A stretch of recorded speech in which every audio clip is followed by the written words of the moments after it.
अयोध्येतील राम मंदिर प्रश्नाचा तिढा दोनही पक्षांच्या सहमतीने सोडवला जावा असं महत्त्वपूर्ण मत आज सर्वोच्च न्यायालयाने व्यक्त केलेलं आहे। त्यामुळे एवढ्या वर्षांपासून ज्या प्रश्नाचं भिजत घोंगडं पडलेलं आहे तो निकाली लागणार का हे पाहणं आता महत्त्वाचं आहे।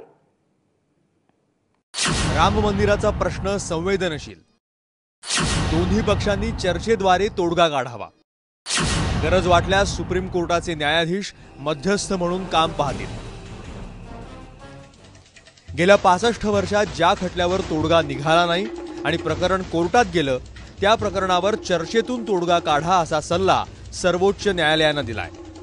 अयोध्येतल्या जमिनीचा मुद्दा लवकर निकाली निघावा अशी याचिका भाजप नेते आणि खासदार सुब्रमण्यम स्वामींनी केली होती। त्यावर कोर्टानं हे मत व्यक्त केलंय। अयोध्या प्रकरणात हायकोर्टाचा निर्णय येऊन 6 वर्ष झाली, तरीही आतापर्यंत राम मंदिर झालं नाही।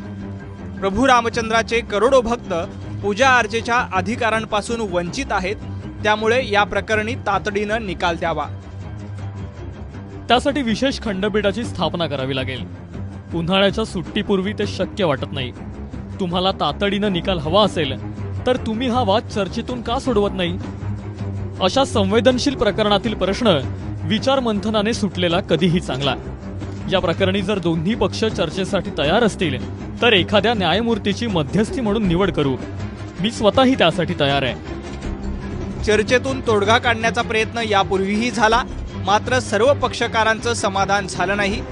त्यामुळे हायकोर्टालाही सुनावणी घेऊन निर्णय द्यावा लागला। 31 मार्चला पुन्हा या प्रकरणी सुनावणी घेऊ। त्या दिवशी चर्चेतून मार्ग निघू शकतो का याची चाचपणी करू। कोर्टानं विचारमंथनातून प्रश्न सोडवण्याचा सल्ला दिला असला तरी तशी चिन्ह अद्याप दिसत नाहीये। हम समझौता करने के लिए तैयार हैं। मस्जिद बने, मंदिर बने, उसके अलग अलग जगह हैं। एक के प्राणी प्रतिष्ठा के कारण राम जाम पैदा हुए, वही है, उसको बदल नहीं सकते।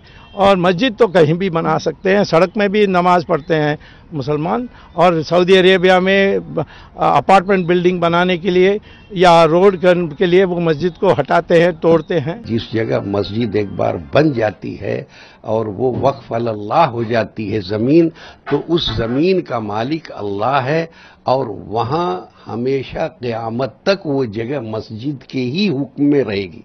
ये हमारी शरीयत है, हमारा दीन है, हमारी किताबों में ही लिखा हुआ है। तो हमारी आस्था एक बुनियाद पर है। हम सलाह के बारे में बता रहे हैं आपको कि उनको ये वाकफियत नहीं चीज़ों की। मान लीजिए हिंदू पक्ष बढ़ के कहता है कि नहीं हम बात करने को तैयार हैं। हम हिंदू पक्ष से क्या बात करेंगे? सवाल ये पक्ष जो है वो आता है, कहता है, तो किसके सामने बात करेंगे? हमने तो आपको बताया कि माजी में एक्सपीरियंस है, वो अपना बताएं क्या उनका ऑफर है, लिख के दें हमको। राम मंदिराच्या मुद्द्यावरून गेल्या 65 वर्षात वाद सुरू आहे। यात अनेक दावे प्रतिदावे झाले, राजकारण झालं, यात्रा निघाल्या, सत्तांतर झाली, एवढंच काय तर दंगलीही भडकल्या। पुलाखालून बरंच पाणी गेलं। त्यामुळे आता चर्चेतून तोडगा निघणार का हे पाहणं महत्त्वाचं आहे। ब्युरो रिपोर्ट, एबीपी माझा, मुंबई।